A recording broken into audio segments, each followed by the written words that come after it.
Welcome to 13th Day Rising, a podcast of the Disciple of Hearts Apostolate. There is a moment in every life when grace breaks in. It's a sort of rock bottom moment. For most, it's when heaven interrupts the everyday, when light enters the field of our wounds in the depths of our heart. The 13th day reminds us that God still speaks, that Our Lady still intercedes, that the sun still rises after the storm.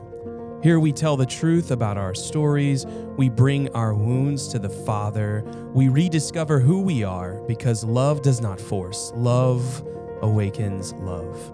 I'm your host, Kyle. Before we start today's episode, let's begin with a quick prayer inspired by the angel that appeared to the Fatima children. My God, I believe, I adore, I hope, and I love thee. I ask for pardon for those who do not believe, do not adore, and do not hope, and do not love thee. Hey everyone, this week is going to sound a little bit different. We're not in the studio today. I am actually out and about in the city of New Orleans, Louisiana, actually entering into Holy Week on a mission experience. So we spent Holy Thursday walking amongst the poor, sharing these incredible little gift bags and talking to the homeless and getting to hear their story, and then we went to Mass. And today, kind of similarly, we walked the streets and asked for intentions. We also had a live Stations of the Cross. It was an incredible experience, but I have somebody special with me here today. We got to chat yesterday along the road, and I just was very moved by this young man and his journey. So I have here with me Mr. Nolan. And Mr. Nolan's going to introduce himself, share a little bit about his journey and what this mission experience has been for him. Thanks, Kyle, for having me on. I'm Nolan. I'm 18. I'm a missionary with Regnum Christi. And this Holy Week missions, I came along, and I have been so blessed in the sense that mission experiences for me have been very impactful. But this one, the word of the trip for me was simplicity, I think, because one fact about me, sometimes I get in my own head a little bit.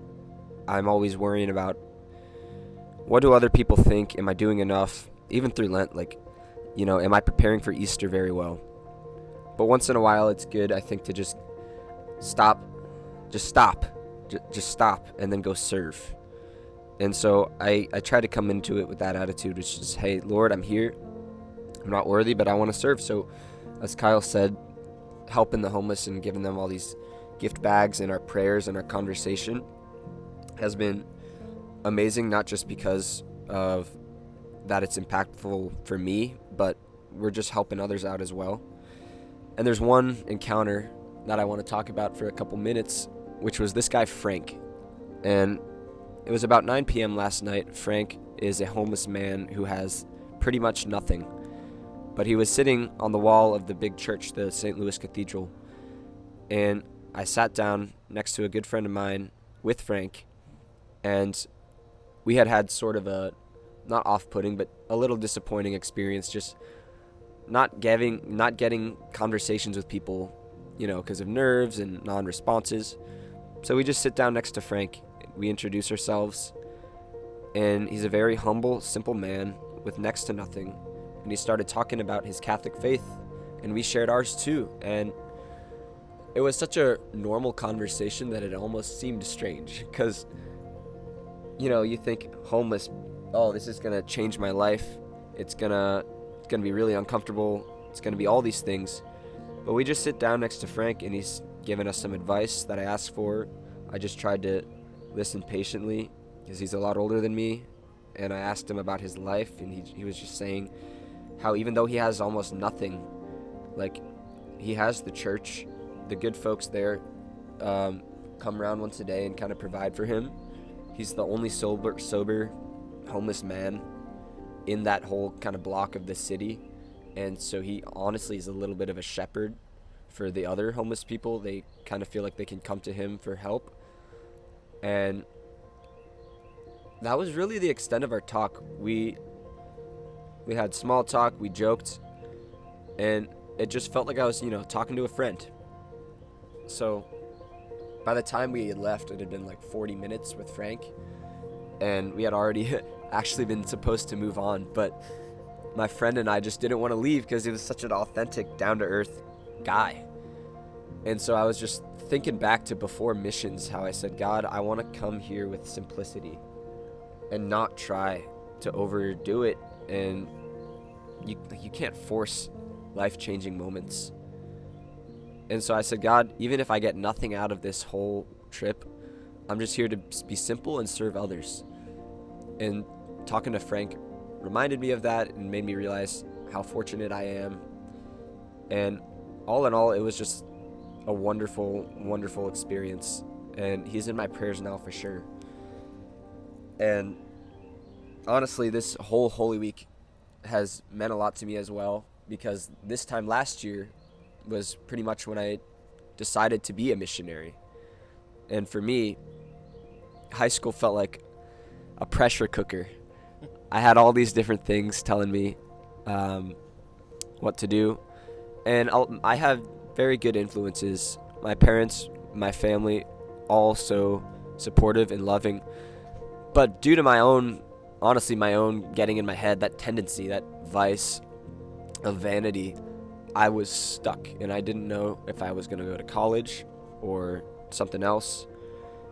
And when I sat down and thought about it, long and hard, this is over months, not one day, I'm like, where am I happiest in life?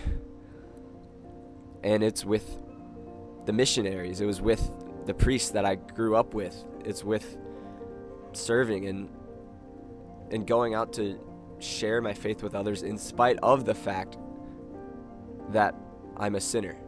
Not in spite of the fact, because of the fact that I'm a sinner. I'm invited by God to go out and share his love with others. And he changed my life by bringing me to missions that made me realize I'm not who the world says I am. I am who Jesus says I am. No one else. I'm not what my sins say I did. I'm not who anyone else says I am. Jesus gives me simplicity, and he says, Nolan, you're a sinner. I want you to go follow me. I want you to be a missionary. And this time last year was about when I realized, okay, I don't have this under control. I need to give that up and just follow. I like to say God doesn't give us the whole plan. He gives us the next step, and he says, your move. And when I surrendered like that, I just said, Lord, I don't have this under control. I'm just going to follow you. That's when, my life took me in this direction of being a missionary, and it's been an incredible blessing. So coming back a year later, a little older, a little less immature, it's a lot to think about, a lot to feel grateful for. And I guess I have no big moral of the story, but maybe that's the moral of the story, right? Simplicity. So thank you, Kyle. Yeah, thank you for sharing your story. What I love about the opportunity for people to share their story is you get to see vulnerability, you get to see the heart, and kind of like what he and I talked about. We were on the levee walking towards the city, and as we were heading to the ferry, and ferry wasn't working, so then we had to figure out what to do next in the next step. And there was this individual sitting on a bench, and we just decided to approach the individual and start having conversation.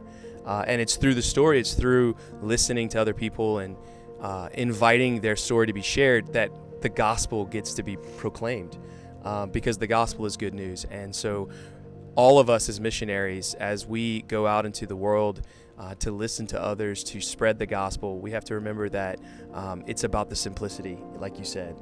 And I really appreciated the things that we talked about, and doing the next right thing, right? What is the next right thing? And so for us, it was like, hey, we need to get transportation to the city. What's the next best place?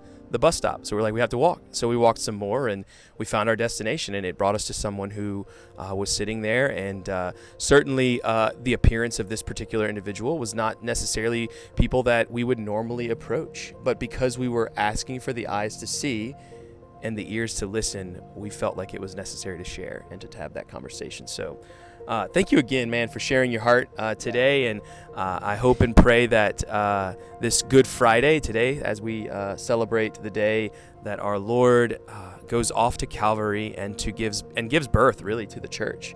You know, I read earlier from the Office of Readings this message of Jesus is the new Adam, right? And so Adam, of course, he had his rib removed, and that gave birth to Eve.